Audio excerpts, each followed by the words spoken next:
একদিন এক ছোট পাখি নতুন নতুন উড়তে শিখেছে, তাই সে ঠিকমতো উড়তে পারছিল না, পড়ে যাচ্ছিল মাটিতে। সে উড়তে উড়তে একটি গাছের ডালে উড়ে গিয়ে বসে।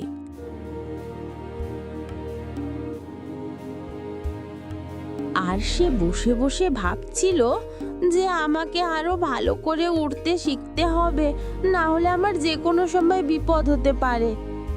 আর তখনই সেখান দিয়ে একটি শেয়াল আসছিল, আর সেই হাঁটতে হাঁটতে এসে পাখির কাছে দাঁড়ালো আর বলল, ও পাখি, তুমি খুব সুন্দর, একটু নিচে আসবে? তোমার সুন্দর গলার গান শুনবো। আমার নতুন বন্ধুর গলার গান শুনতে খুব ভালো লাগে, তাই বললাম। না গো শিয়াল মামা, তোমার চালাকি আমি ভালো করে জানি।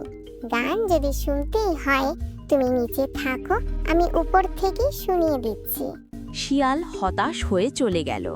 তার খানিক পরে পাখিও সেখান থেকে উড়ে চলে যায়। তাহলে এখান থেকে বোঝা যায় যে বুদ্ধি আর সতর্কতা থাকলে কেউ কখনো ঠকাতে পারে না।